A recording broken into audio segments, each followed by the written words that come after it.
This man has never knocked nobody out cold. He's a bully. He's slow. He has no skill, no footwork. He's awkward. And I have been giving him a name.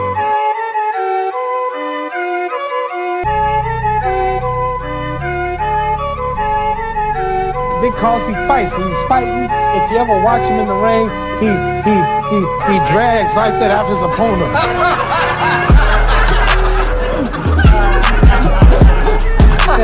and how's the mummy gonna catch me?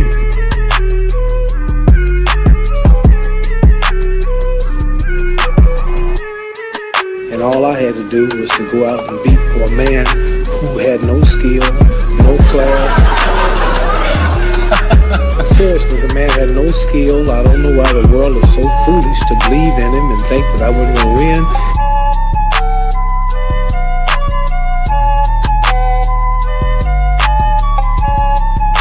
Well, when you say you're ready to go to war right now... I see that barrel in the street, I'll beat him before the fight. You'd actually take him on before the fight? Beat him like I'm his daddy.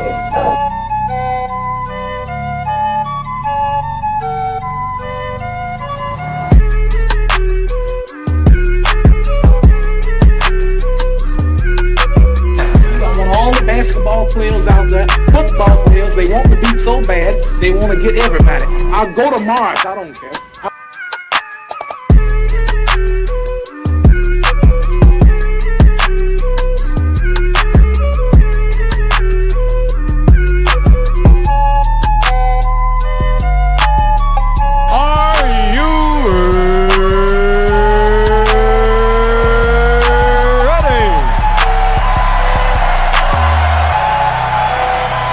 For the thousands in attendance and the millions watching around the world, let's get ready to rumble!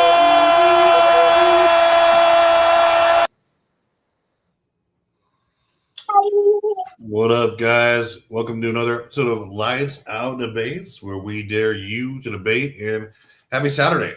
Okay, we got a good one here for you today.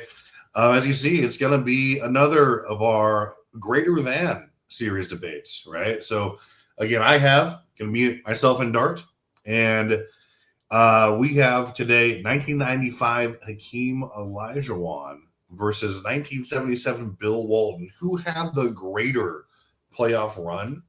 And obviously, as you saw last week, we're going to break down the statistics, competition, everything that goes into a playoff run that we feel is valuable to getting the decision, getting that W. Okay. So right now we have going to chop it up for a minute until we have hopefully one of our other judges show up. But for now we have King's Speech Ro. And how you doing today, Ro? Doing quite well. Little bummed out about my Knicks losing last night, but they were undermanned, severely undermanned. No big men out there, so they were just kind of playing bully ball against us. But we fought, but other than that, man, I'm chilling. I'm doing good. Yeah, no, showed heart for sure. And obviously we have Dart. Dart, how's it going, man? And how do you just briefly? Why do you think you have the edge today with Walton? Oh, I'm doing great. I just had a bunch of fish. I see you as a whale. I'm going to come and attack. If you can't tell by my avatar, call me Shamu of debates. But anyway, no, I think that Bill Walton's 1977 playoff run is vastly underappreciated. There's so many firsts. There's so many what ifs surrounding the career of Bill Walton outside of it. And outside of that, just the team success, what they did as a team, what Bill Walton did individually. Hakeem did a lot of great things, but I think I'm going to take the win here and at least educate a bunch of people on the fantastical efforts of Bill Walton and the Trailblazers in 1977. How about you? What do you think is going to put you over the edge today? Hey, well, kind of a lot what you said. I feel like Hakeem, I don't know if it's an underrated but I feel like it certainly has its place in Shrine history. And hey, you know what? I think the bottom line is we haven't really seen an individual effort like that. If you're just talking, the odds, the competition, and the overall individual excellence and performance, really ever. And I know that I was talking about Kobe last week, but I think that when I put all that together, it's gonna, and I highlight that, it's gonna hopefully put me over the top. But we'll see what our esteemed judges say. We got Ro here, and Ro, what is just so we can plug in everyone here, plug in your channel real fast here, just to get the folks off on the right start. Yeah, so hey, my channel is at King Speech Row. I do my show, 10 Toes Down podcast, where as we go through a variety of different topics, we take an angle, we try to talk about things at a basically a deeper level, like look deeper than surface level.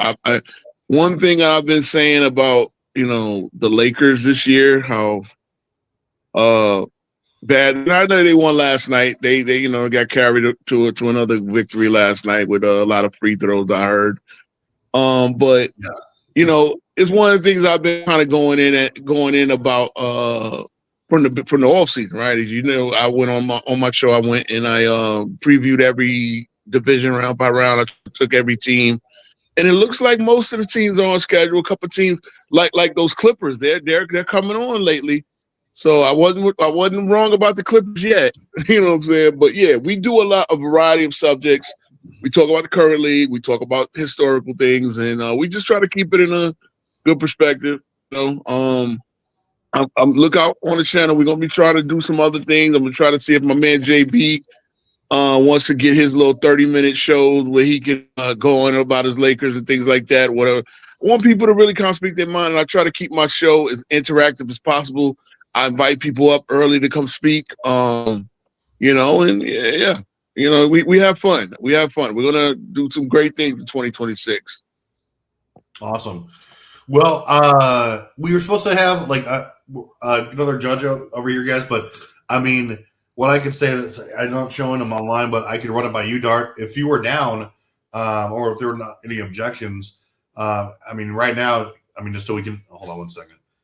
Just so we don't have to have maybe like a huge wait time, I'd be down to maybe just have a one judge decision at this point, or maybe him. Yeah, I'm good with that. Yeah, okay. I mean, I agree. I don't think we should wait any longer because I gave him ample notice and everything. So whatever. It's the people must be entertained. So yeah, looks like the burden's going to be on you solo this time, Ro, unless he shows up in a second, but. Did we agree, Ro, that or you first this time, or was me? Oh, yeah, it was going to be me the way we discussed it. Okay, because you went first last time. Awesome. So yeah, we can do that, and I see you have the clock there, so whenever you want to do it. All right, I will. Ro, I'm going to put you backstage, and yeah, I'm going to start the timer, and then I will get it on. Okay.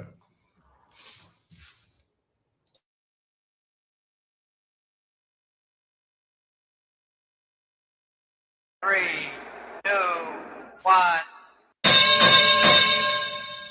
Thank you for having me. First, Bill Walton's 1977 playoff run was greater than Hakeem's 1995 run. Greatness is defined as ability, quality, or eminence considerably above normal average. I'm going to talk about how Bill Walton was all of these in basketball compared to Hakeem. Some more convictive evidence of having a greater playoff run due to his dominance, which means to be commanding, controlling, and prevailing over all others. First, Bill Walton's individual playoff run is more eminent than Hakeem Olajuwon's. Eminence meaning a position of prominence or superiority. Applies to his unique performances, players he defeated, and story leading up to the playoffs. First, Bill Walton was injured for the first 2 years of his career. 1977 was really his first uninjured career year that he played in. It was the first season that the Trailblazers were ever in the playoffs, and where they also won their first and only championship. Walton was the team leader for that. He defeated his contemporaries in Artis Gilmore, who was an ABA champion, ABA MVP, Kareem Abdul-Jabbar, who was an MVP that year and a champion with the 71 Bucks. He defeated George McGinnis, and amongst others, two of which at this point were prior MVPs and champions, as I was stating. Hakeem played against none at that point, unless you want to consider a 20-year veteran in Moses Malone, and then also Horace Grant. Additional all-time players that Bill Walton played against were Norm Van Leer, defensive presence Dan Issel, multi-time All-Star, Bobby Jones, massive defensive presence Don Chaney, Dr. J, and Doug Collins. It was the youngest NBA team of all time to win a championship, and that is a record to this day with an average age of 24 years old. They were 10-0 in home games during this run. And this is all besides Bill Walton's ability and build up to this playoff run and his quality contribution to his teams. And I'm going to talk about that in my next following runs with his team success more specifically, and then also his stats. And it's one of the greatest playoff runs ever because of the what if surrounding Bill Walton and his career. So this is a hindsight thing because this and his 1986 season, where he won a championship in both of them, were his two only healthy seasons where he was able to go through the playoffs through the whole thing. Because in the next year, in 1978, he ended up winning MVP but getting injured. And at that time, he had a 50-10 record before he got injured in 1978. And in total, he was injured 9.5 full seasons of his career. So this is why that the eminence, Bill. 3, 2, 1.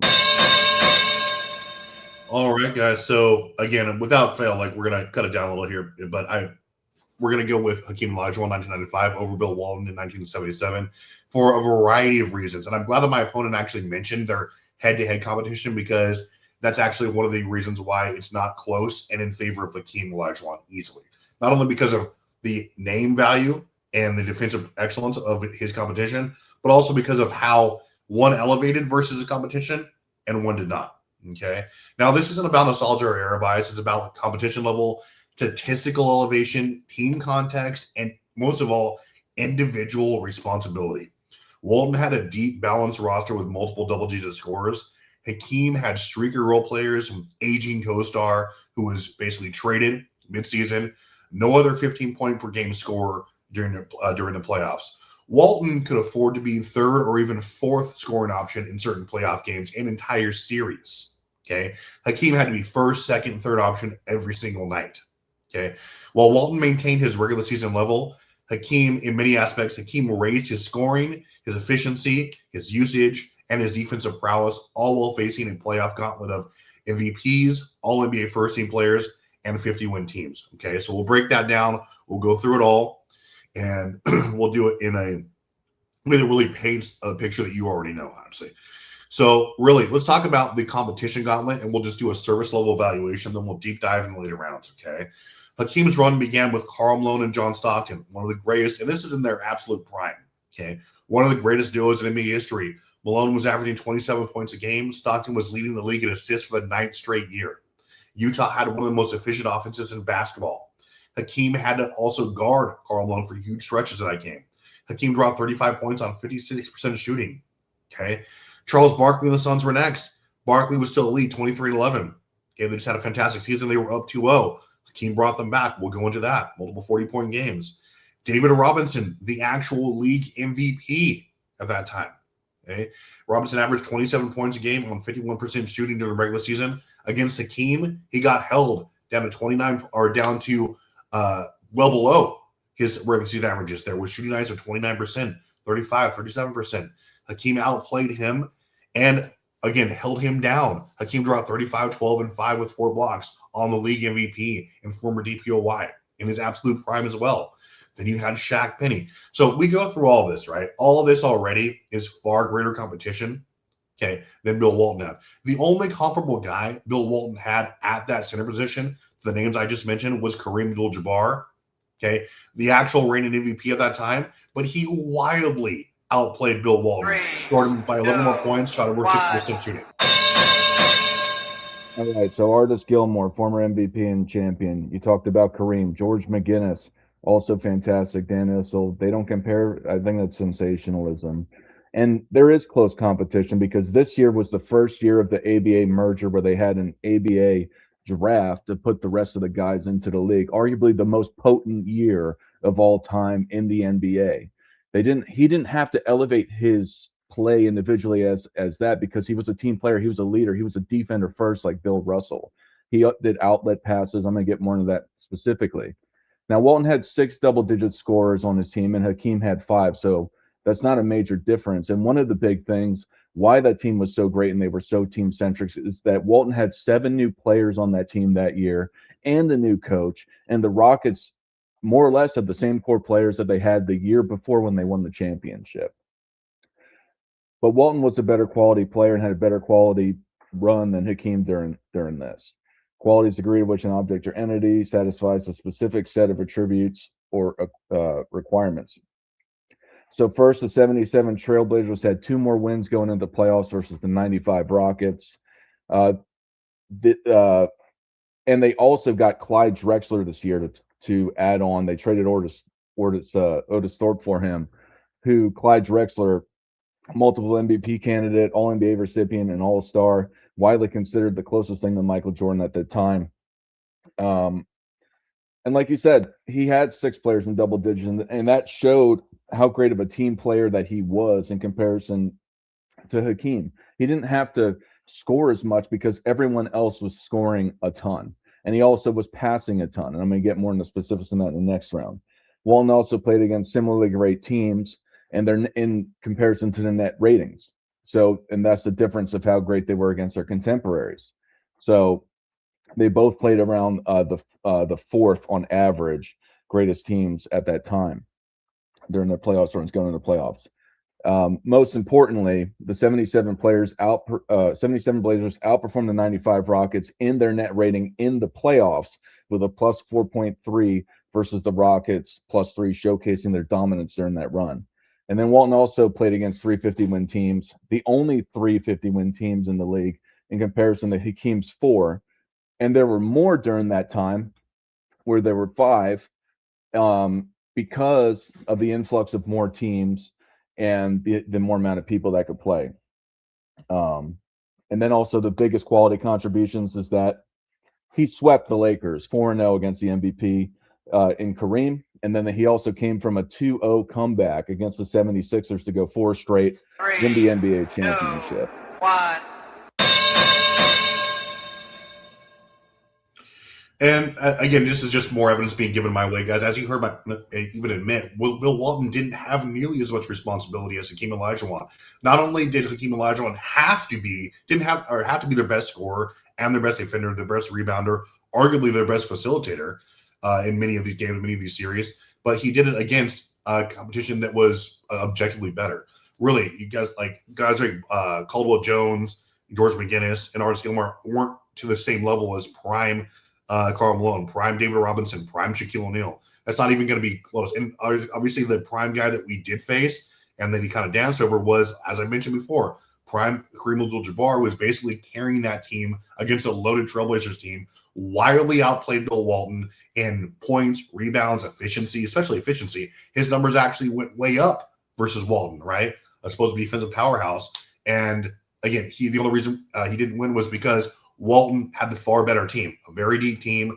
He could defer. He was a 3rd scoring option during that game. He could defer and just focus on playing defense, playing the pseudo facilitator, right? Because he had guys like Maurice Lucas, like Lionel Hollins, to be the 1st, 2nd option there in many of these games against better competition.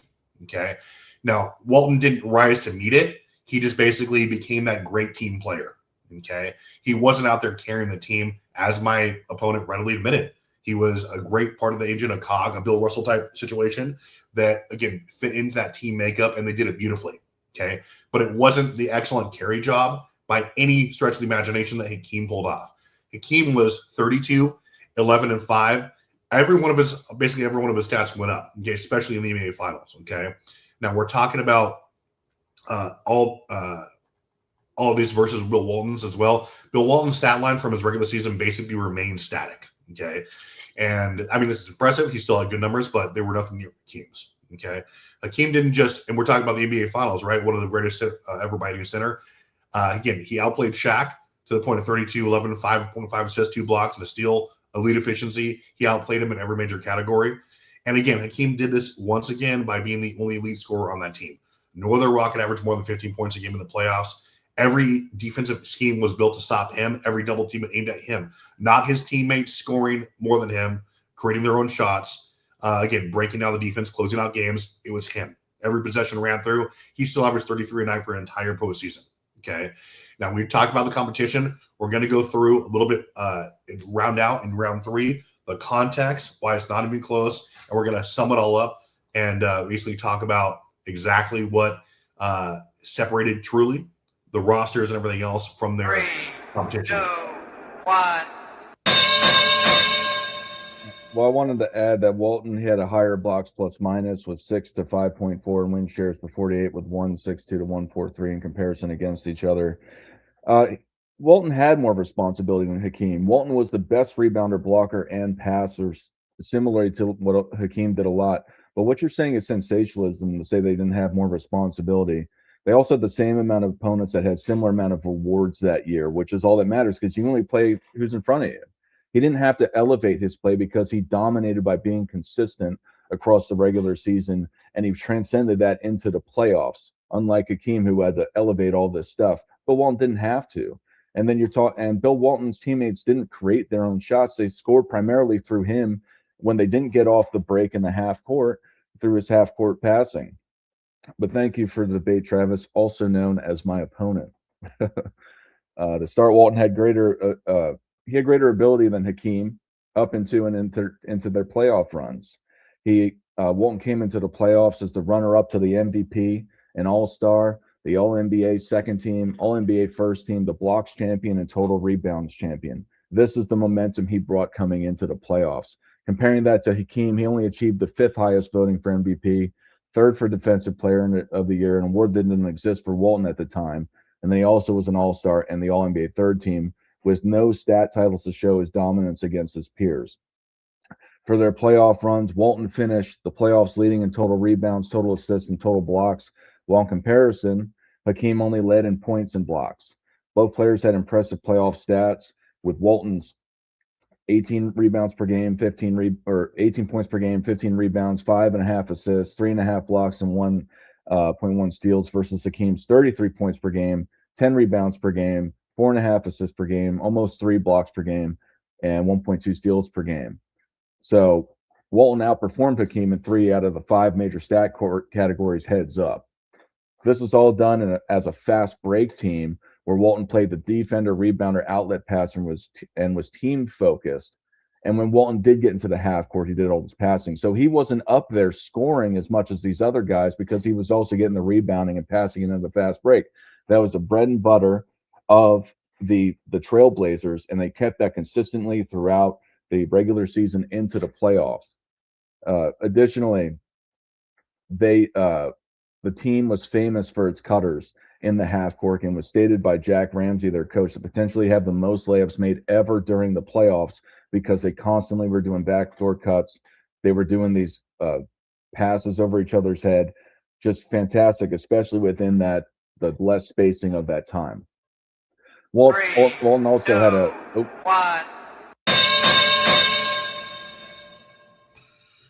All right, guys. So again, just to touch a little bit on what what Mr. Dart said, my opponent was, of course, the one he said he didn't have to because he basically admitted everything that I was actually pressing was because he said he didn't have to do all this, and now that because he had the team composition. Exactly. Hakeem didn't have that benefit. He didn't have guys who he could defer to 2-3 other teammates who would lead the offense completely on the other end while he focused on defense and rebounding.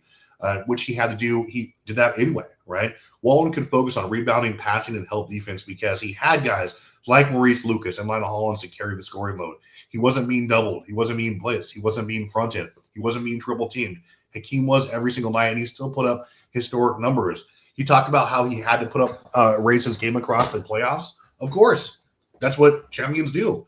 And if he doesn't exceed his regular season totals or averages by a significant amount, they probably don't win. But that just goes to the exact same argument. Bill Walton didn't have that pressure. He didn't have to. He just played the same game he played during the regular season, which was basically a big man playing defense, occasionally getting to put that basket, and being a facilitator. Again, whenever the ball was in his hands, and again, he didn't really have to create his own shot because he had better scores than him on his own team. Okay, and don't forget, again, Walton he can't emphasize this enough. Was often a 3rd or 4th scored option. Okay, but that again, it comes down to way more than that. Okay, because, as we also touched on, the 95 Rockets are the only team in NBA history to win a championship without home court advantage in a single round. Okay. They're also only one of 2 teams ever, along with the 2010 Lakers, to beat 451 teams on the way to a title. Okay. Every opponent was elite. Every series started on the road. Every break favored the other team. Houston still won. Okay. 77 Blazers had a better overall roster. They had we touched on Maurice Lucas, Lionel Hollins, future All-Star, Bob Gross, a great defender. They had guys like Dave Dwardzik, efficient guard, a deep, cohesive bench. Okay. They had multiple double-digit scorers. And again, we're talking about why Walton, we're talking about guys who couldn't, basically Walton didn't have to elevate his game. He could have off offensive nights, times where he was shooting sub 40% from the field, okay? And that was fine because he had guys who could shoulder that load. Okay, Hakeem didn't have those options, okay? So when you look at overall, okay, it was memorable. His run was impressive, okay? It was historically significant for its time. When you put it next to Hakeem's 1995 masterpiece, same position, same responsibilities, same expectations, the difference is insane.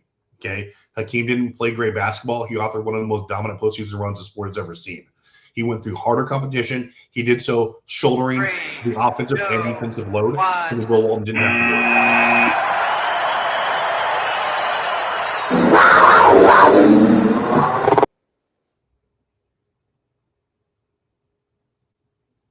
There's Herm. How much of this you hear, Herm? Herm said he listened to the whole thing. Y'all? What's happening, man? What's happening, fellas? What's happening? It was a hell of a debate. It's a hell of a debate. Yeah, man. I don't. How much of this you heard, Herm? Because I'm not sure if I want to be the only one judging. But if you didn't hear it all, it's not fair to judge. Nah, I heard it all for real. I heard it all for real. Okay, so I mean, it's up to the opponent. I mean, do y'all want to hear Herm's judgment since he was watching, or y'all want to tell me? You guys decide. Okay. Okay. All right. No, we'll have Herm. We'll have Herm, and again, then we'll open it up also to the audience. That might, if it's a tie, then maybe that could break. But this is a good debate. I learned a lot.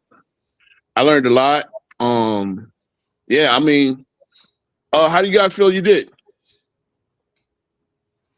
I felt I did really good. I felt I knocked off some of the rust from the last debate. I still think I could have improved. I messed up on my timing on the last round. Yeah, hey, talk through the 3, 2, 1, bro. I can hear you. I listen. Oh yeah. Yeah, finish it up. Yeah. No, I would have gone about 20 seconds over. I didn't. Oh, I got you. Yeah. So at that point, yeah, I got you. At that point, just choke it up. Yeah, you don't want to take 20 seconds of Travis's time. That's unfair. But yeah, if you're not gonna finish that last thought, then just leave it be. Yeah, I was like, I almost forgot. Like, I kept forgetting about the minute round, but I was like, okay, a lot of my argument I put up there, and like it's the timing and the closure. I was a little off on that, but I think I did okay. I think it was great. It was a fantastic debate. And I mean, it's, 2 great players, and we'll see what you guys think. All right, I'll go first. Okay. So I'm giving Travis. I'm giving Dart another 30. I'm giving him a 30. And Travis, me and you talk a lot, right? Me and you actually, we've talked a lot over the time. What if I tell you that Hakeem Olajuwon in that game 2 against Utah before they get out of Utah down 2-0, Hakeem Olajuwon was the 3rd leading scorer? Now, I'm just asking a question. I'm giving the judgment. But what if I tell you he was the 3rd leading scorer before they get out of Utah? And so they go back to Houston tied 1-1. Remember, this best of 5 series, not a best of 7 series. All right, and they're playing a 62-win Utah Jazz. What if I tell you Hakeem Olajuwon is the 3rd leading scorer on the Rockets? You're asking me to participate with your. Yeah, well, I'm just asking you that question. I'm just because I'm going to give you why I think Dart took all 3 rounds, and when I tell you this, because you base a lot of your argument on Hakeem not having the scoring help when he had considerable scoring help, especially in round 1. That was really the first. Again, you're playing against Malone and Stockton. You're playing against a 62-win Jazz team, and again, right, the Rockets won 47. I believe they were 6th seed because of that. And that if you go down 2-0, you now have to win 3 games.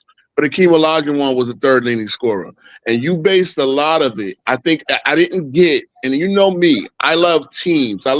You tell me how the team goes.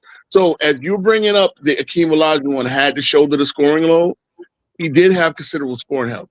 He did have considerable playmaking help in Sam Cassell and Kenny Smith. Kenny Smith was the leading scorer in that game too, with 32. Clyde Drexler scores 30. Clyde Drexler also scores 41 in game 1. So the fact that he scores 41 later in that series, I believe. I remember his game. But as you made the point that Hakeem Olajuwon did not have the scoring help or did not have you're not really going to the fabric of what made the Rockets. They were an inside-outside team. So when you have Cassell and Kenny Smith on the court at the same time with the Drexler, one thing you also said in round 1, an aging Clyde Drexler. You failed to, like, at this point, wait, didn't Drexler and Team play together in college? They're 1 year apart. They're like 11 months, like Drexler's 11 months older. So when you say an aging Drexler, that's a little bit disingenuous. But again, what Dart did is he took, like what Dart did, and I learned a lot about the Trailblazers. He explained how Walton was a facilitator, almost a Jokic in that mind, and that was really his one season to be great. That was like after that he was injured every playoff. The next time he gets to contribute to a winner is with Boston, and that's as a 6th man, right? So we know that about what, but he was pretty special. And again, not having, we say he didn't have to shoulder the scoring load. Well, his role was to defend, rebound, be a good scorer, but also make other players better. And that's what Walton did with those Blazers. While Hakeem was doing the same thing, but it seemed like, and this is the thing, I think you have this problem from Go James Kingdom, and I'm not holding that against you, but it's like you're hiding the dirt, like you're not being honest about the supporting cast of the Blazers. Of the Rockets. Clyde Drexler still was an elite 2-guard. You still get good playmaking, and also Robert Horry. You didn't mention Robert Horry. Like, I get it. It's almost like you got to hide the dirt. You got to basically tell me these guys weren't good. What Dart is actually showing me how Walton actually enhances these guys. Now, if you had said, hey, a lot of what the Rockets did started with going inside the Hakeem, playing inside, drawing double teams, and making the other guys better scorers. But it seemed like you just, he's doing this, he's doing that, he's got to do everything for the team, which is true, but you do have considerable receivers in the Clyde, in a Kenny, and a Mario Ellie who's playing also defense. Yeah, bro. Can we have Herm give his judgment, and then we can go back to this conversation after? Yeah. Hey, Dart, I gave you the 30, bro. Let me just finish up real quick, and that's what I'm just saying. Because I want people, no, I get it, but that's where pretty much it is. And if I start off that, I think you did a much better job of basically showing me the team and Walton's role in the team, and I think that Trav was kind of hiding the dirt by saying, hey, these guys weren't as good. And that's where I'm giving him the debate. Whether I think whoever had the best, I think you did a better job of explaining that role. Also, I'll talk about the competition later. But yeah, Herm can go. I give it 2-1 Dart. I love how Travis ended the debate. If he would have had that same energy throughout the debate, it probably could have been a different outcome. But Dart came out swinging, came out aggressive, something that I'm used to him doing. So I give Dart the edge 2-1. He did a great job in hitting the head nail on the coffin. How he basically educated people about the Portland Trailblazers. I liked all that. You know what I'm saying? So I think Dart just came out blazing with a fast start. Travis got warmed up, but it was a little bit too late. You know what I'm saying? The counter what Dart was bringing those first couple of rounds. So I give it 2-1 edge to Dart. But Travis, if he would have did what he did that last round, it'll be a whole nother conversation, to be honest. Mm. Well, hey, you guys heard it here. Your boy lost this time. Brings our greatest debate series to a 1-1 tie. We have a new season, huh? Yeah. Also, just like to point out, Hakeem was the leading scorer of that Utah series, 35 points a game. Yes, he was. Yes, he was. So yes, he was. But yeah, Bill Walton, not just 1 or 2 games, but entire series. So, no, I got you. I got you. So I got you. But hey, Clyde, what did Clyde average, Trav? 25. Okay, that's that hide the dirt thing you do, and that's what I'm saying. So I want people to understand. Hey, when you have me, don't hide the dirt. Just come out with it. Oh yeah, he had 25 because you could have pretty much framed it. Well, yeah, these two were cooking together, and it really was Hakeem's dominance of drawing double teams. You know. Yeah. As I think I mentioned. By the way, Felton Spencer is his center matchup. I know he was guarding Malone, and Joe Klein was his center matchup in round 2. So.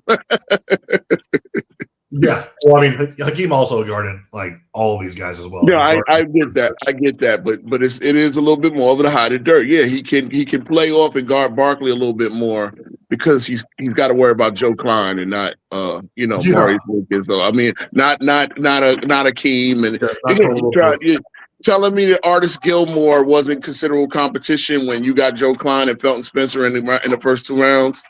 Yeah, I mean, come on, bro. You're not gonna hide the dirt on me, bro. Well, I don't know. I think you looked into things that weren't there as far as. I mean, you didn't actually see the actual argument. No, hey, I'm not gonna double check on it. I think what you're saying is you wish. Because this is about basically who had the greater run, right? And yeah, and you got to consider competition, right? You got some competition. Sure. You got to consider the team makeup and all that, and this and the third, right? You got to consider all of that, and yeah. The 60-win teams are a very strong point. He beat 3 60-win teams, 5 50-win teams, 4 50-win teams, and the 3 60-win teams. I believe. Oh wait, San Antonio won 60 games, right? I believe so. Yeah. Yeah, great.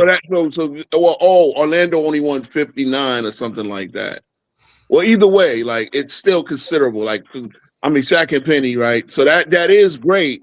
But again, the superstars, you made that up. But again, it's that hide the dirt thing where Dart really educated us on what the Trailblazers went through, what they faced. They faced the best teams at the time. He did make the point of the parity why you don't have 60-win teams because this is the first season post merger, right? And yeah, so that again,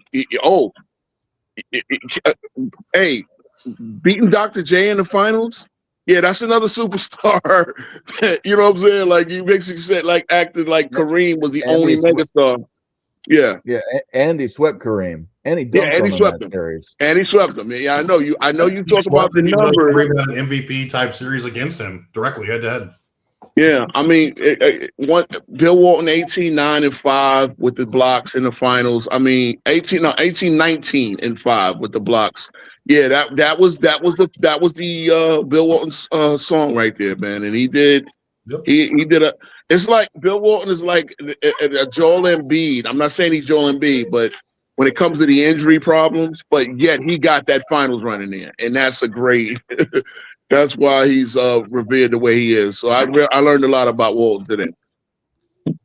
Herm, do you got anything to add to what you saw in this debate, or what you liked, or what you wanted to see more? No, like I said, like my whole tale to tape, you came out fine. I like the way you started this one off. You was passive the last debate. You came out aggressive first couple of rounds. Travis, He got warmed up at the end. He was hitting hard at the end because I had him winning that last round. But for the overall debate, I thought you did a better job. I know the popular thing, a lot of people not gonna understand the Portland Trailblazers, what that team brought, and how great Bill Walton was at the time. So I don't think a lot of people really gonna comprehend with it.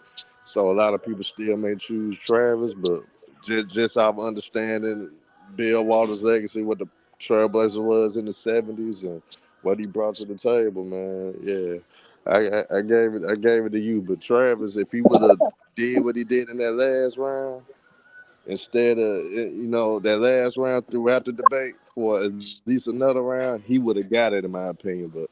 But you got it because you got out to a fast start. That's all it was. It was just all about who came out blazing early, man. Both of y'all did great. It's just that Dart just came out a little bit off the block a little bit faster this time. So, and I want to tell the commenters, right? Because we gotta realize that, hey, both of these runs were amazing, right? Both of these runs were amazing. Both of these guys played against legends. They played against who was in front of them, and they did very well. We're judging the argument, not necessarily stating our opinions on who do we think had the better actual run. We're judging what argument we think. Hakeem better than Bill Walton. You know what I'm saying to me. I mean, again, remember this is only 1 year, right? So you saying that he was, and again, that's very. Hey, listen, Hakeem was damn near second to none when you look at what he did and this and the third. Only thing, I'm penalizing Travis because Travis knows this. I love team composition and all that. When you try to hide how good Cloud was, right? When you don't even mention Sam Cassell, or you try to make it like these guys were just kind of like, background characters. That's where it gets disingenuous because Dart actually told you how Bill Walton enhanced the guys he was playing with, the Lionel Hollins, the Maurice Lucas, etc. Telling you who he played against, playing against the Dan Essells and Bobby Jones and stuff like that. So, that's what I just thought he made a better argument. I thought it was all there, but I told Travis, you can't hide the dirt. You can't sit there and act like what's they getting 25 against the Jazz wasn't crucial. Well, Drexler getting 25 and change, and even Kenny Smith averaged 17 against John Stockton. That's crucial. Having Sam Cassell come off the bench and get him 2 point guards at one point, and again, 2 point guards, 2 shooters. That was the essence of the inside out Rockets. Who, trust me, I know in '94 I had to deal with that shit in the finals, and they were actually even better in '95. So especially for the playoff run. I just wanted to say, Travis, thank you. I thought it was a great debate. I got my revenge for that Kobe debate, which I should have won. I could have done better on it. And I killed a whale. I ate a lot of fish, and then I killed the whale in Travis. Really illegal. Killer whale. Well, hey, yes, you did, man. And like I said, this is the second official greater series debate that we had. So our series is now 1-1. And so we're trying. There will be another debate, assuming Viz is game. I reached out to Viz. I reached out to Viz to see if we can get it together 2:00. Hey, it's my son's birthday on Monday, man. We got to go shopping for him, get him a little something. We going out for a minute, but I will try to be here too to have the debate with Viz. There, yeah.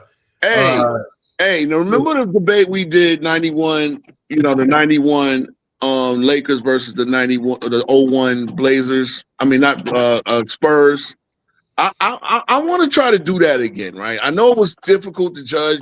Dart said it was difficult to judge, but I want to challenge you to that, Travis. I want you to pick another team that didn't win a championship, and I'll pick a team that didn't win a championship, and we'll try to have that debate and convince the judges that our team would win in a 7-game series. Are you up for that? Or is anybody else judge that? You want to get destroyed again? Yeah, the Terry acting like Terry Porter was a prime point guard, bro. Look, I'm ready for it. 38-year-old Magic beat 28-year-old Terry Porter. I'm super down. Any debate, anytime. I'm 30-year-old Terry. whatever. Yeah, I'm super down for that. Like I said, that's fun. Well, we can have that series as well. And hey, Armani, what's a good bet? Herm and Dart, are you just so I can see are you guys down to judge that debate here in about an hour? Or are you guys gonna be busy?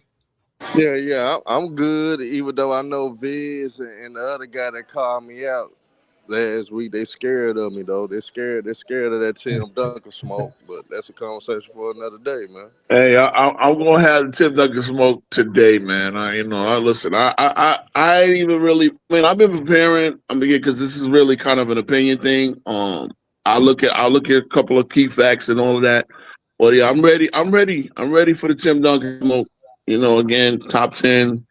I look at it this way, man. You can only put 10 in your top 10. You can only put 10 in your top 10. Viz knew to choose you instead of me, though. He knew to choose you instead of me. Hey, you want? Well, I'll do it. No, because me and Viz, we're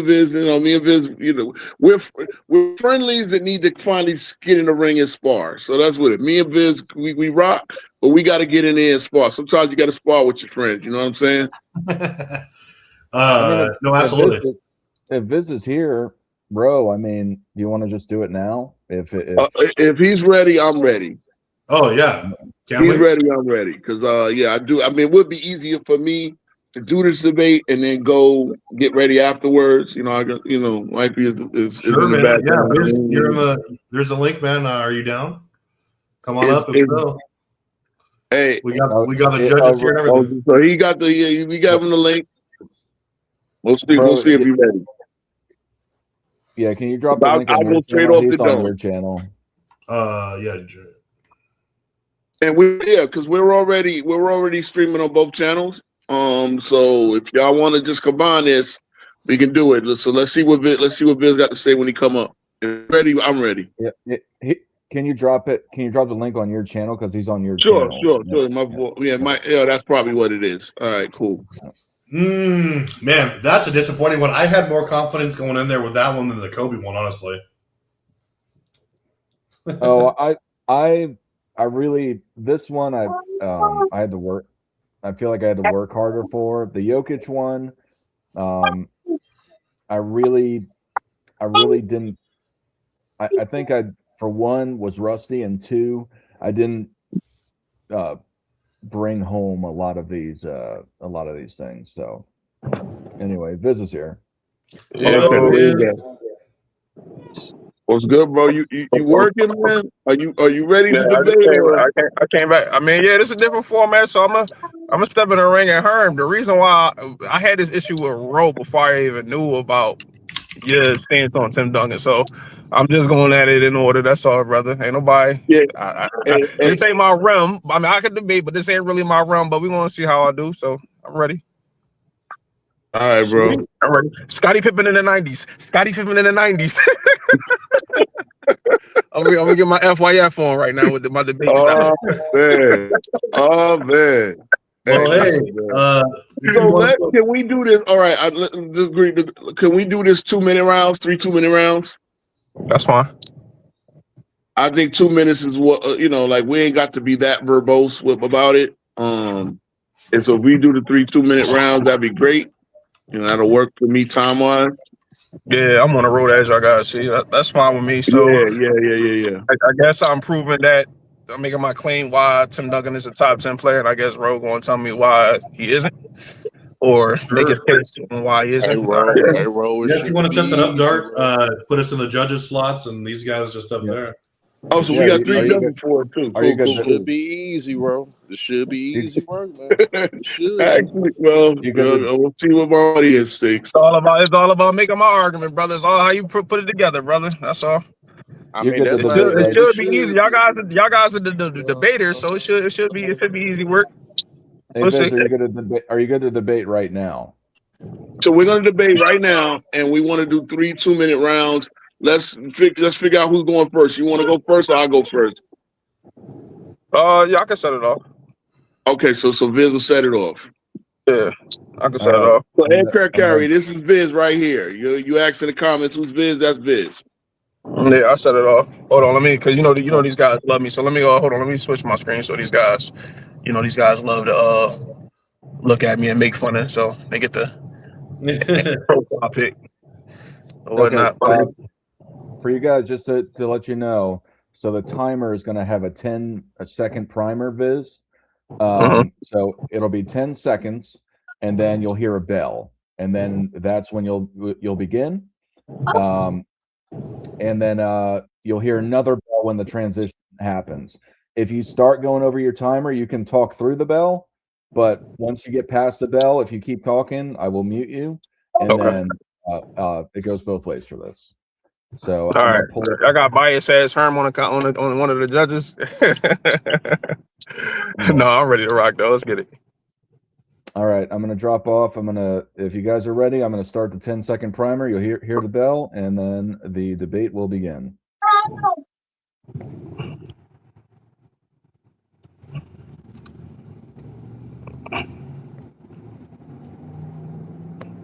I see it. I don't hear it. 3, 2, oh, there you go. 1. All right, man. I feel like Tim Duncan is a top 10 all-time, one of the top 10 greatest players of all time. I'm making my case for that right now. I would say he's hands down the best power forward ever.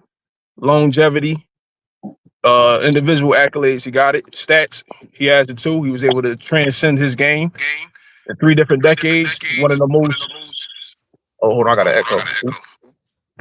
One of the most prime ready players to come out of college. Hands down the #1 draft pick coming out of college. Was an MVP candidate his rookie year, rookie of the year, all NBA first team, top 5 finish in defensive player of the year, all NBA second team defensive, all in his rookie year. Was a top 5 MVP candidate his first 8 years in the league. Was an MVP twice back-to-back in 02 and 03. Was a champion his second year. As a sophomore, he was a finals MVP. Led that team to a finals with David Robinson. What else? By his third year, he was still an MVP candidate. By his 4th year, he was an MVP. Like I said, he was a defensive player of the year. His top 5, he got 7 top 5 finishes as a defensive player of the year. Due to the era he was in, he wasn't able to achieve top defensive player of the year. He's a 15-time all defensive team, 15-time all NBA player, 2-time MVP, 5-time world champion. As the leader of his team, one of the best team defenders and one of the best defenders of his era. Elevated his game more so in his prime when the playoff time come defensively. Led the playoffs in defensive. Led the playoffs in blocks on 2 occasions, averaging over 4 a game.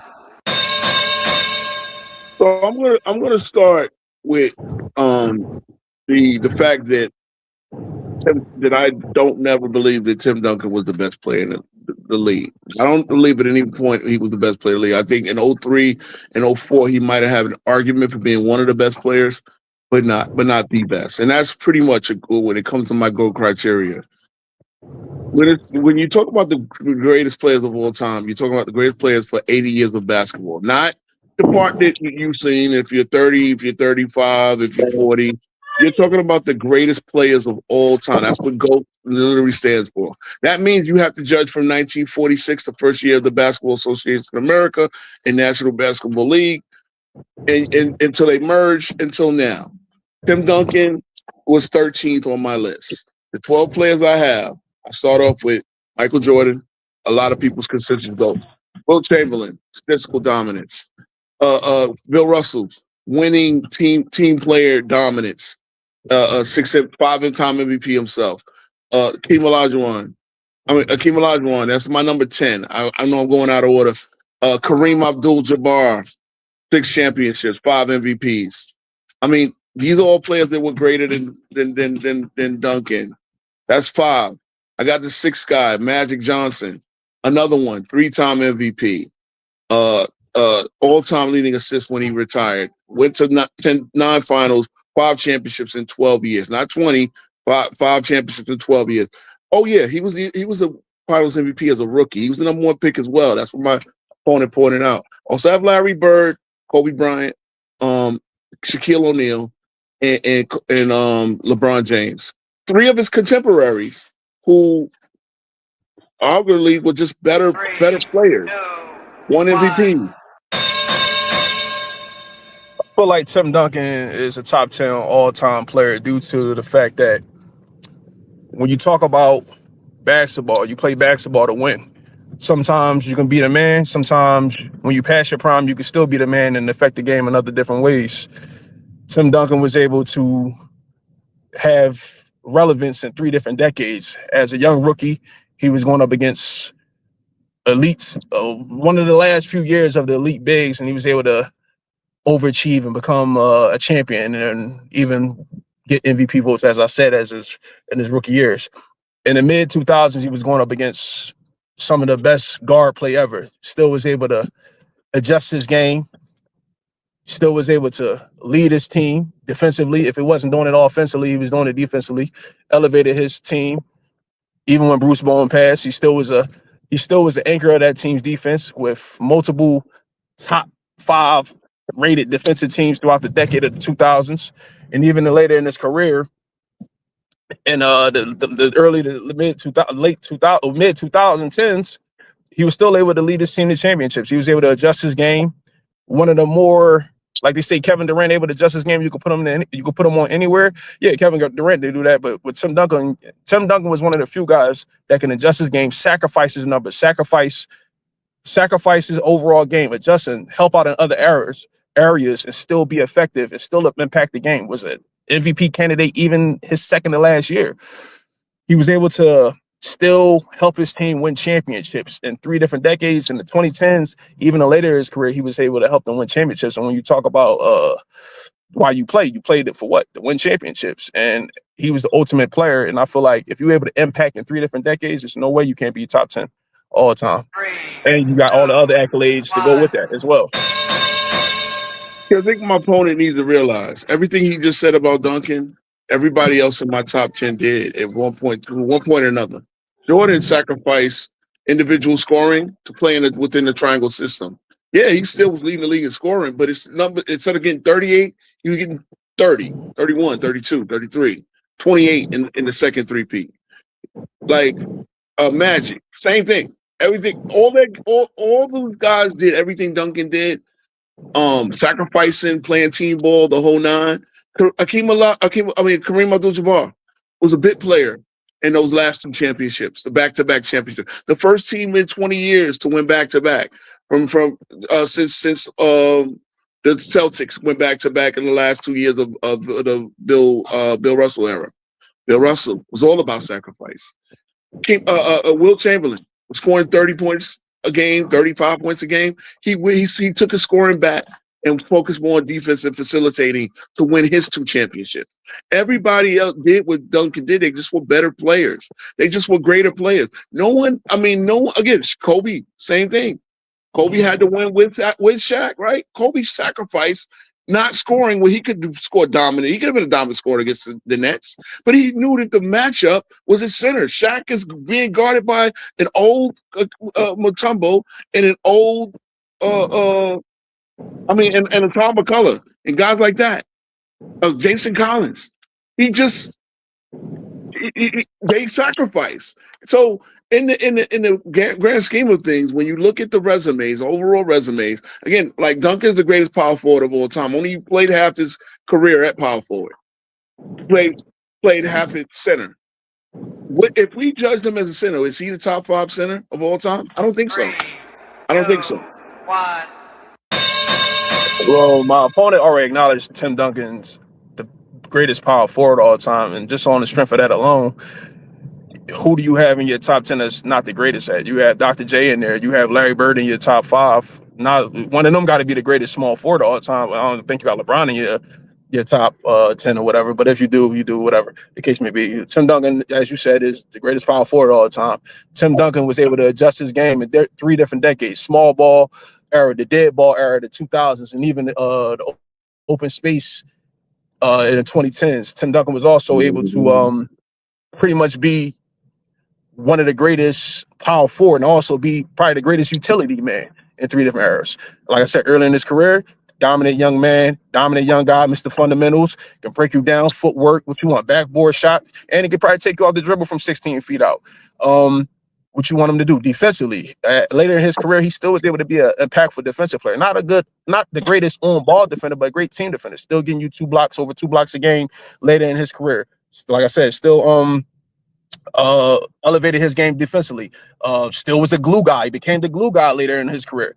This is when you play the game, you play the game to win basketball games. Tim Duncan was able to be the man, be the co-star, and be the glue guy, and be the role player, and what it translated to. It all translated into wins. Never missed the playoffs his entire duration of career. It can't just be by coincidence. It's because of this man. He was able to be anything you needed him to be. He was able to do that. You need him to be a scorer, he can be a scorer. You need him to be the top rebounder, he could be a rebounder. You need him to be a shot blocker, he could be a shot blocker. You need to run an offense through him, you can run an offense through him. He did this in 3 different decades, and in 3 different decades, and he was able to win championships in 3 different decades. I think just on the strength of that alone, 15 all NBAs, 15 all defensive, 2-time back-to-back MVP, 3 finals MVPs, all top 10 in my opinion. The accolades are great, but Duncan gets to qualify 3 positions: center, power forward, and 2 forward positions. That's how the All-NBA was. So you got 9 slots. So all he had to do was be one of the best 9 front court players, and he's going to be All-NBA. Or you got to be one of the best 6 all front court defenders, because you have center, power forward, and both forward positions where Duncan can make the impact at. And so he's going to have that. I'm glad my opponent mentioned the greatest power forward thing of all time, right? He also mentioned something earlier about how the elite big man, he was one of the last elite big men. That means the elite big men, like most of the guys I have ahead of him, all faded out during Duncan's career, where Duncan is able to outshine his competition. Again, I'm not. Again, I said I'm not a hide the dirt guy. So Duncan was really, really great. I'm but the thing is, was he greater than the player that came before him?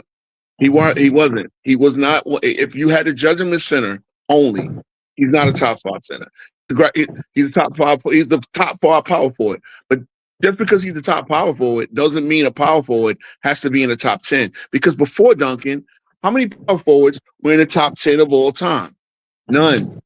I think before Duncan, you have Karl Malone and Elvin Hayes, and a lot of people have them outside their top 20. Since Duncan, you've had great power forwards, but you've had Dirk Nowitzki, you have Kevin Garnett. At some point, I think some of those guys were arguably better. I think Kevin Garnett was arguably better. I think Duncan is the greatest Spur, but was his peak better than Robinson? Go ahead and look at the numbers. The numbers will not support it. He's never averaged more than 25 points a game. He's never had to dominate in that way. Woo! Bro, you acknowledge him being the greatest power forward of all time. I don't flip it on me. I acknowledge it, but what I also said is, I'm sorry. But he doesn't, just because you're the greatest power forward on time. The centers, this is a center league for the first half of NBA history. And so power forwards were actually the smaller center. But Yeah, since the debate's over, if you could let the judges give their takes and we can continue. Yeah, then we'll go after. Yeah. Travis, you want to start? Sure. I mean, I thought this is a lot tougher than I thought it was going to be, because, I mean, for one thing, I thought that both contestants did a great job of fitting their arguments in the 2-minute rounds, which is always tough. And congrats to Viz. I mean, first official debate you said, and I thought you did a great job. I actually gave it to you 2-1. I thought that you started off a little shaky. It sounded like you were going to try and just say a lot of facts about Tim Duncan that didn't really relate to the actual case of him being top 10, and as in basically compared to other guys that are everyone's top 10, right? Solidified. Like, you can't have a discussion without them being top 10. Otherwise, you don't know. But as you went along, you actually started breaking down his resume a little bit more, and you also, I love the argument about how it's how he was actually not just from like an accolade standpoint, which is fantastic. That's actually in itself a top 10 argument, but how he adjusted his game over and how he actually compares to some of these other greats. And the last round I thought was your strongest round as well, where you actually tied it all together with the with your actual top 10 argument. You compared him to some other names, and with the I've never really liked but he was listed as center while argument, and that you to explain away some of the accolades and achievements. And so, I mean, that's not really something that a person has their accolades and achievements. Like you could put an asterisk next to so many of these guys if we want to go down that road. And so, I mean, that way I gave it to you. Like I said, it was an abridged debate, but I did like it. You brought a lot of the heat, a lot of Tim Duncan facts. I think he's a widely underrated player. Coming a bit biased or whatever, but I give 2-1 to you. Herm, if you don't mind, I'll go next. Okay. All right. So for the first round, so I thought Viz and anyone that ever wants to have these debates is that you're going against 4,990 players against 10 to get somebody over the top 10 mark. So I admire your zeal to try and win this debate when all Roe had to do is give some semblance of doubt that Tim Duncan is not a top 10 player. It's a lot harder to prove that somebody is a top 10 player than they're not, especially if it's close. For the first round, Viz came out and really didn't say why he's a top 10 player. He did list a lot of his awards, championships, accolades, achievements, but it didn't really say why he was a top 10 player specifically. Roe talks about he talks about what I talked about, 4,999 players. He has to be top 10 in 80 years of basketball. GOAT is all time. So I thought that was a relatively closer one, but Roe was showing how you needed to actually have put the top 10 players ahead. So I had Roe winning round one. So for round two, Viz came back and gave some reasoning. He really said just up front that he led the team to championships over 3 decades, talked about Duncan playing basketball to win, playing against the best guard play or very good guard play in the 2000s, top 5 defensive record team in 2000s.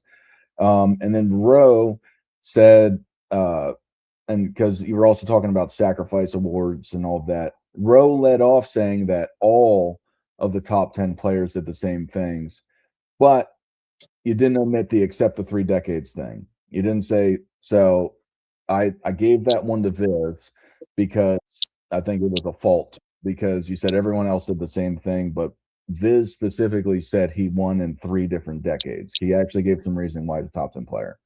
So I gave Viz that second round.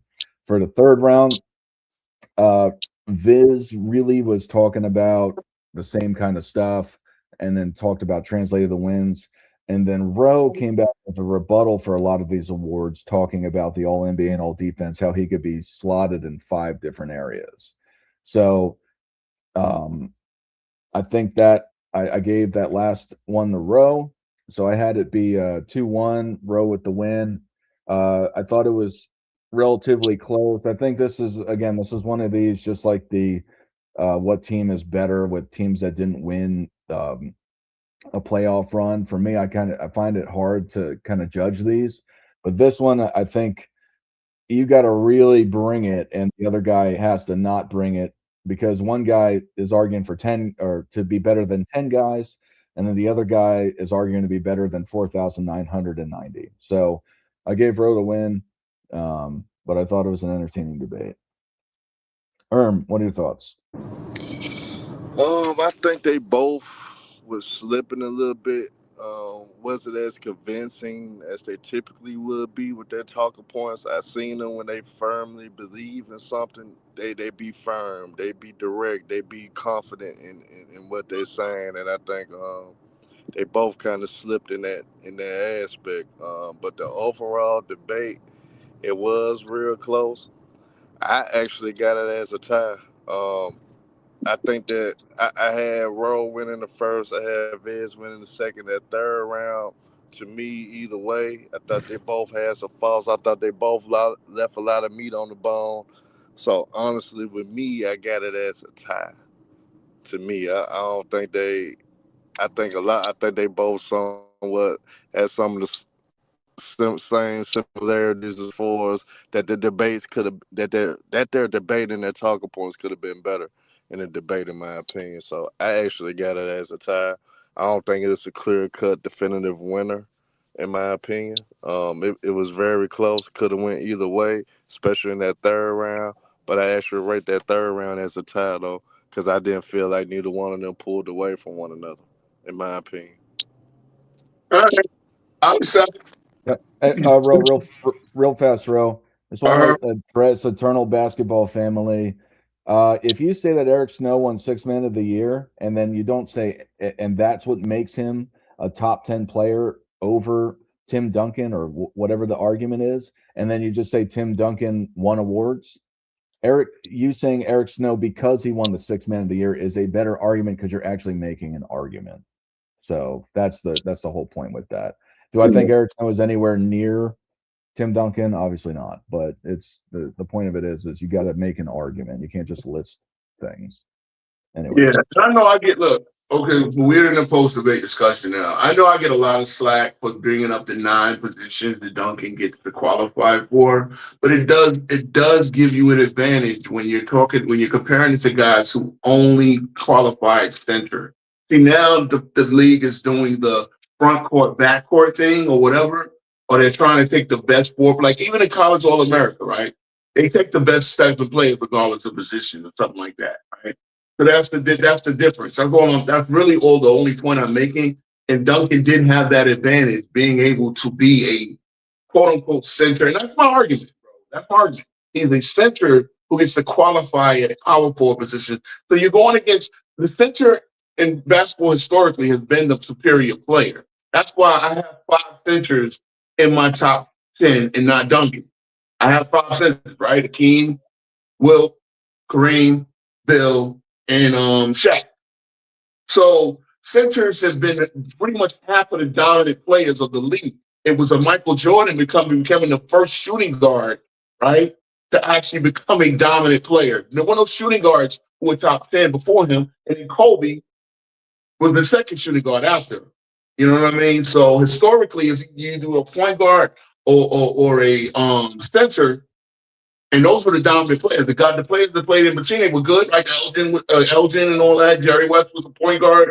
You know what I mean? But that's the deal. So that's kind of the argument I make with that. I know people don't like it, but it's fact. You get in, when you do it. Matter of fact, you didn't have all NBA. You didn't have all NBA defensive teams and stuff like that until '83. Some of those guys are not really going to have that in their case. So I have to make the case of Hakeem not having all NBA defense by more than half his career. Only the last 6 years could he even win an all NBA defensive team, right? Because you have an all NBA defensive team until later on. There's no DPOY until '83 as well, something like that. So, do you think you won the debate, and how do you think the debate went? Well, I think I think I won slightly. I know I wasn't at my best. Like I'm just like Eric Carter said, I'm debating like I had an Uber outside. But no, I was really trying to give it my best and really trying to get it in these 2 minutes. But there's so much on that. There's so much meat on that bone. And again, you're arguing a player that you know is great, and you have to I'm not going to sit here and act like Duncan was some bum or Duncan wasn't a great player for 20 years, right? I don't debate like that. But then you have to justify 10 guys that you have, and I actually have 12 guys ahead of them. But you have to justify those 10 at least to just keep them out of the top 10, and that's what I do. What you got to do, right? And I had to say, okay, hey, this guy had to business setting up. Well, he had to sacrifice and be a team player. Well, so did everyone else, and they all had success. Everybody has 4 rings at least, 5 rings. Had 3 rings or whatever, right? But they did it in a, they did it. I don't think they had success when it comes like what Tim Duncan did. I felt like the first round I didn't know which the reason why my first round was shaky was because I didn't know I already had the structure that I wanted. I didn't know which one I wanted to use first. I feel like I won the last round because I think Ro was stopping and thinking too much. Miles was just pretty much just rolling. I pretty much give him the first round because the first round is just like, all right, I'm listening to accolades and stuff, and I felt like I was going to throw that out there first, and then I'll just come with like, he gave me stuff to rebut, so I feel like I was going to rebut. But Herm, I'll be ready for you, Herm. I think with Herm, I'll probably need like a 4-minute round. You know what I mean? I feel like I can win this. I feel like I could persuade my argument with more time, but I feel like I did more. I know I left a lot out of there. I could have talked about the competition he went against the four kings, C Webb, Kevin Garnett, Dirk Nowitzki around that time, and how he lined up with that competition. But I felt like I convincingly won the second and third round, in my opinion, due to the structure. I felt like I was confident, Herm. I felt like the first round, a lot of stuttering, a lot of thinking and whatnot. But the last 2 rounds, I was just flowing. I felt like, yeah, bro, you left the door open for me, bro. You supposed to close the casket on that, bro. You know what happened to you? When you admitted it, it's funny. That's how it goes when it comes to this point when you spend your time to talk. You admitted that the big men, like the dominant big men of Shaq and all of them, the Hakeem and the Patrick Ewing and the Robinsons, like the center position has not been the same since that. And you admitted that when Duncan started his career, those guys were fading out, and it really hasn't been that type of dominant center since. Right, so the strength actually moved to the power forward, right? And I wanted to harp That's why on that. I thought that. Yeah, I feel like everybody gave me the second round. Real quick. Yeah, go ahead, Yeah. go ahead. Bro, what's good with y'all? Look, I listened to the debate. Now, I ain't gonna take too long to talk. Now, the first round, y'all, I kind of feel like y'all just kind of trying to set the table for y'all argument a little bit. Now, when the debate started, the debate started in the second round, right? That's when it really started. Now, in the second round, I think Dart brought it up that Roe rebuttal. He said something like, all my players sacrificed and blah, blah, blah. And they didn't do it exactly how he did because, like he said, he was the dominant guy. He translated and made an impact on championships in 3 different decades. It's guys in that top 10 who couldn't guard a shadow, like Magic Johnson, for example. So he didn't do that. So you automatically lost that round because you misrepresented your rebuttal. Like it was just a misrepresentation. And then when you get to the next round, Ro, you brought up some qualifiers as if like Viz was bringing up qualifiers that puts Duncan arguably in the top 10. He got impact in 3 different decades, defensive teams, the leader of the team. He was the dominant guy. He can score, rebound, defend. He got the blocks and all of that. So he's giving qualifiers that puts him up there in the upper echelon. So why he got to bring up other 4,000 people? Aaron McKee not in this conversation. Anthony Mason, he not in the conversation. It's only about 20 or 30 guys who could get in the room with this, right? So he don't got to bring up the other 4,000. That's what I was thinking when I said that. All of us. Hold on, bro. Let me finish. All of us in this basketball community gonna have the same universal top 30 or 40 for the most part. Now, how it's scrambled around may be different, but we all gonna have the same 30, 40 niggas, right? So whether I agree Duncan is top 10 or not, he got the qualifiers to put him in there. He got 5 chips, finals MVP, regular season MVP. And then, Ro, you brought up he never averaged 25 and peak Robinson. That's not a qualifier not to be in the top 10. Because there's plenty of niggas who ain't, well, I ain't gonna say plenty. It's a couple guys who ain't averaged 25 that's in the top 10. So that's not a qualifier. So you gotta come, hold on. So you need to come with a better argument to say, like, well, Robinson, what do Robinson's peak, which Duncan didn't play through, what the hell that got to do with Tim Duncan not being top 10? Nothing at all. It don't got nothing to do with that, bro. And I'll tell you, like I said, I'm about to wrap it up, bro. I'm not done, bro. I'm about to wrap it up. So the first round, like I said, y'all was setting the table. I ain't really judging. The second and third round, I'm fact checking. That's what I do. We gonna have perspectives. But if I hear shit that's factually incorrect or the shit not correlating, then you gonna lose the round.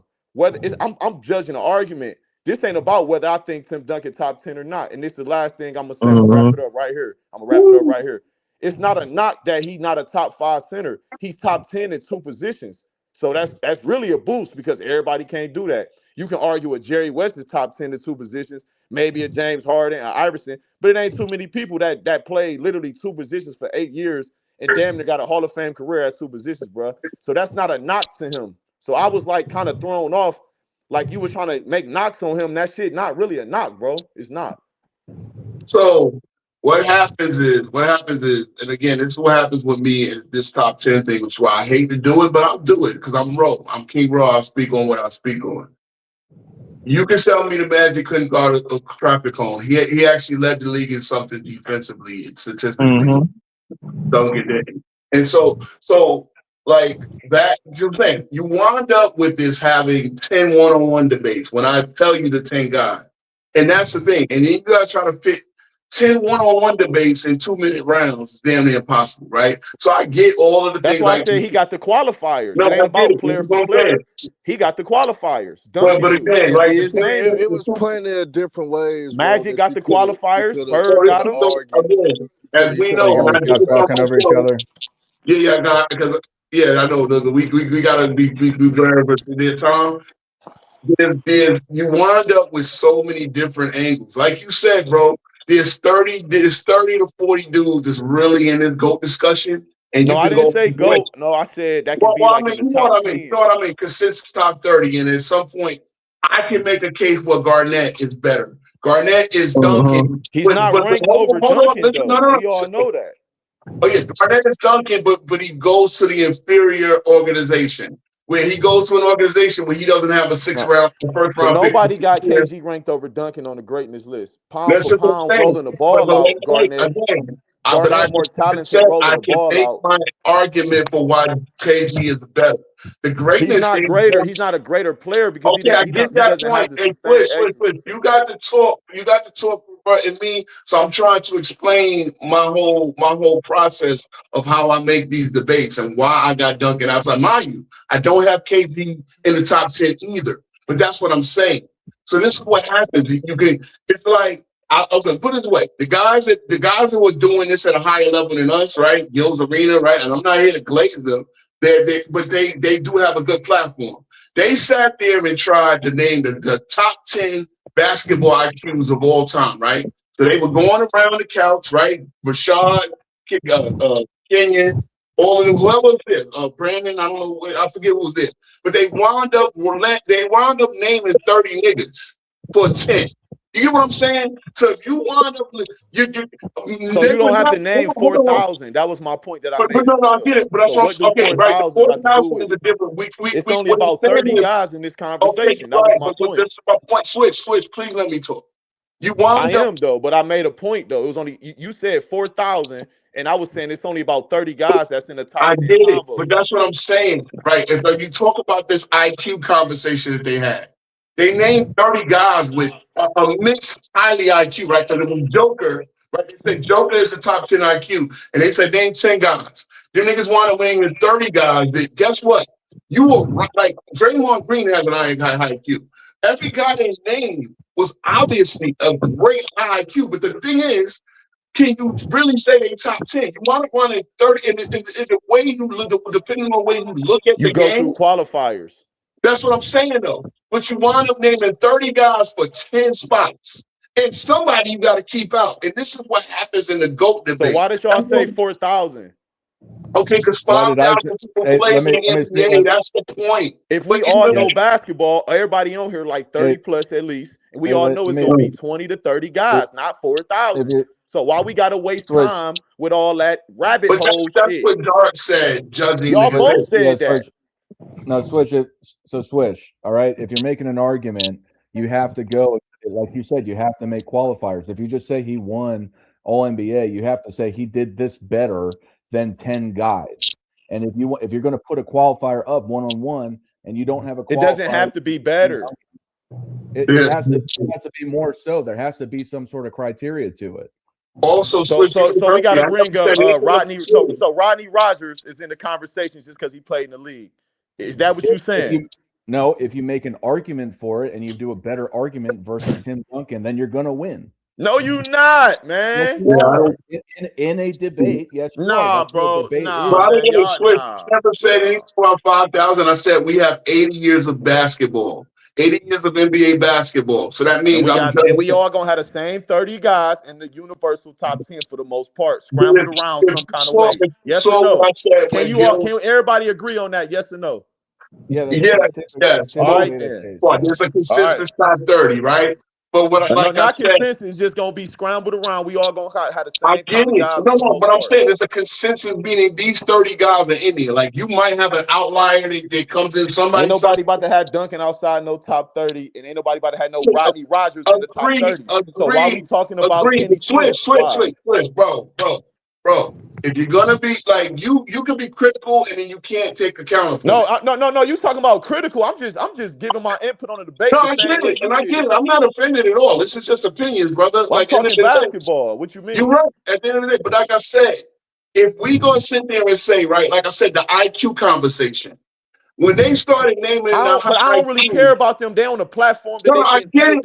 Talk about what's going on right here, though. We keep talking about them clown niggas, though. Okay, look, clowns, though. Look. Talk about what's on this platform right here. Okay. Well, I don't care how you feel about them. Them niggas clowns, though. They get paid to say dumb shit. Okay, cool. Talk about what's going on right here. Cool. I can do this again. Name the top 10 rebounders. If we went around this panel, we would name 30 niggas, and none of us would be wrong. Swish. That's the point. But you can only if you want to make 10 and everything we all agree. No, we will be wrong because if a nigga would say, for example, I'm gonna tell you how somebody would be wrong. If a nigga would say Robin not top 10, that's just a basketball lie. It is. You know he's 22nd in all-time rebounds, right? I don't care. That's a basketball lie. Saying? But wait. That's your problem, bro. What if I could tell you Chuck Robinson was a great rebounder too? Because you ain't went through the process. Any nigga that say Dennis Rodman not a top 10, that's like if a nigga say, like, for example, right? Real talk. That's like if a nigga say Kevin Durant not a top 10 scorer. That's a basketball lie. So wait. If I tell you Kevin Durant is a top 10 rebounder, would I be wrong? Now if a nigga say Kobe or Jordan not top 10 scorer, that's a basketball lie. If I tell you Kevin Durant's a top 10 rebounder, would I be wrong? I said scorer, bro. But I'm just saying we could. But this is my point, Swish. We could do any angle of basketball. You kind of can't though. Not with real, no, you can't. Okay, all right. I got you. We gonna disagree. You can't, bro. You ain't about to sit up there and say Kevin Durant a top 10 rebounder and make an argument for it. That's dumb as fuck. You wasting breath. What are you talking about? So you can't just make an argument. If Rodney Rogers get like, no, bro, that's dumb as fuck, bro. All right. What are y'all talking about? Switch, you got anything else to talk about, or? I gave my opinion on the debate. I had Viz winning because the inaccuracies that Roe gave in them second and third rounds, bro. Well, you misheard me too, because you thought I said 5,000. I never said 5,000. We got the replay, y'all. We got the replay. We got the replay. You ain't gotta not like what I said, bro. No, it's cool. No. But you get to uninterrupted for 5 minutes, and then when I you just talk 5 minutes after what's the debate. I honestly don't care enough about this. All right, then, nigga. So why you talking about how long I talked? Okay, bro. Seriously. All right, then. My energy I just don't talk sensitive like you niggas, bro. Don't misquote me. I just don't talk so. Don't misquote me because I never said anything about 5,000 players. I said 4,000. You and Dart both brought up the history of the game. Am I right or wrong? And then Dart put emphasis on your point when he gave his shit on the debate. Yes or no, Dart? Guys, we're going in circles here. Yes or no, Dart? Did you bring up 4,000 people that Roe also brought up that point? Yes or no? The history of the game. Switch, I did, but we're done with this. All right, then. Okay, I know I wasn't tripping. Nigga want to make it seem like you just making shit up. Anyway. All right. You know what I do to you. You know what I do to you, bro. I make you uncomfortable, nigga.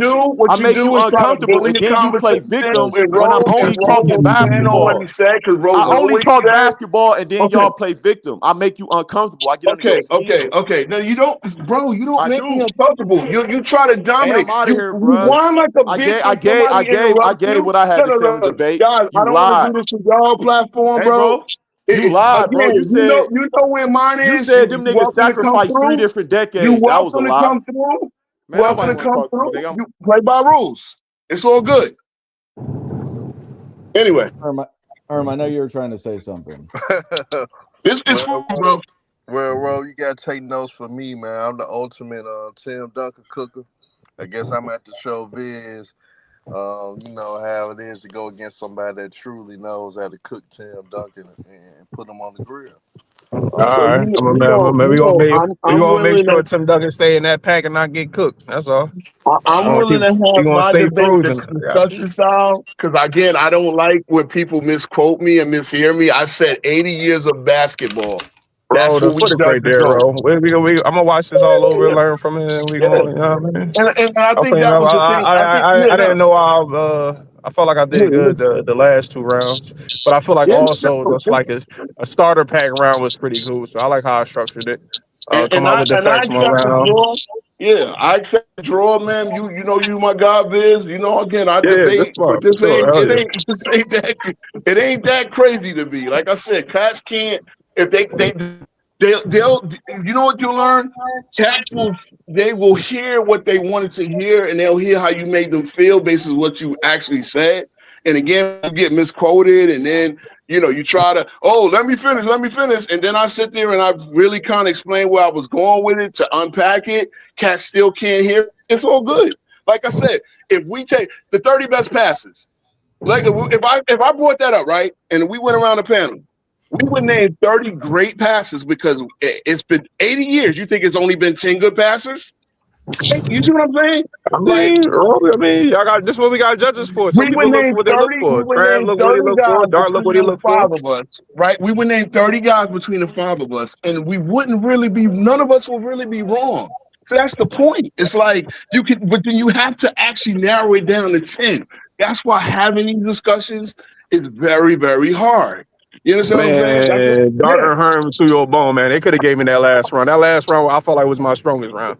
Hey, listen, man. It is what it is, bro. Dart and Herm, y'all could have gave me that last round. I'm about to put a lawsuit on y'all. I'm about to start getting some channels reported. Thanks. Via who style. Oh, I don't like that. I didn't give it I to don't you like that. I because felt like the last round was my strongest round. Motherfuckers ain't give me that. I felt you were repeating yourself at that time, and I felt like earlier in the 3rd round I did, but I thought I finished it strong just to round it off. But yeah, I ain't mad at it. Yeah, we gotta do this again though, fellas. I appreciate it, bro. We gonna lock in on something. And Herm, it ain't about Herm, hold on, Herm. It ain't about if you cooking or not. It's about persuading the audience and persuading the judges, brother. Making the argument. That's what it's all about. Yeah, bro. so That's the thing. you Like I could said, cook it's a Tim tough Duncan. argument to make. You could cook Tim Duncan all you want. If my arguments sound better than yours, which I heard you debate, I feel like if I bring my style, then I bring it with more time allowed. Bitch, I got I more don't than know, one brother. style. I got more than one way of coming at niggas though. Hey, brother, it's all about conviction, brother. You got the conviction. I mean, You can make your case. I'll tell you this. I'll say this. Hold on, just for programming notes. How you perform right here? You better not perform. Hey, I'll tell y'all this for programming notes. Anybody want to smoke on any discussion debate? King's Speech Road. I can click go. I can click go live anytime. Let me know. Man, Scottie Pippen in the 90s. Scottie Pippen in the 90s. Top 5. Hey, yeah. Oh, hey, is that true? Are you having Herm, I just got a real question. Are you doing a show with so and so? Are you doing a first take type show with so and so? Because that's what he said in the comments, but I don't know if he was joking or actually telling the truth. I may entertain the shit, man. Y'all will see, man. Hey, do it. Cook that. Hey, cook him on it to get a chance to cook. He not debate. He's scared to debate Herm. If I come out and debate He's Herm saying before it's he gonna be do, a back and forth show. Cook that man on a daily basis. Oh, that would be great, bro. Herm would just listen, man. We could damn hood take is already taken, right? We could call what can we call it? Streets, man. Yeah, hood take. All right. Scottie Pippen in the 90s. Scottie Pippen in the 90s. I think we're gonna probably call it here, guys. We're gonna get ready for some. All right, fellas. I gotta take care, man. I appreciate y'all guys. Man. Yeah, fantastic debates all around, guys. From Viz, Rowe, obviously Dart with the victory, and I think was that a tie or did we get that to Rowe? Well, it was a tie. I accept the tie. This was a sparring session, brother. Trust me. Hey, listen, man. Rowe getting a tie. That's an L for Rowe. Nope. Yeah, that's an L in my book. Okay. No three round sweep L. So I'm about to brag and boast right now. Y'all know where to find me. All right, fellas. I'll take care. I'm out of here. Yeah, but All hey, right. we're getting more people involved, which is great. We're going to have some more in the future, probably next weekend. Who knows? We're going to mix it up with her, myself, Dart. Who knows? We'll figure it out, but we'll for sure going to have some more debates for you guys next weekend. Absolutely, as we continue to build our brand, build our structure, build diversity in topics as well. And look out tomorrow when we come at you with another episode of Debunked as well. And we'll figure out the topic, okay? But, final words, Dart, before we get out of here?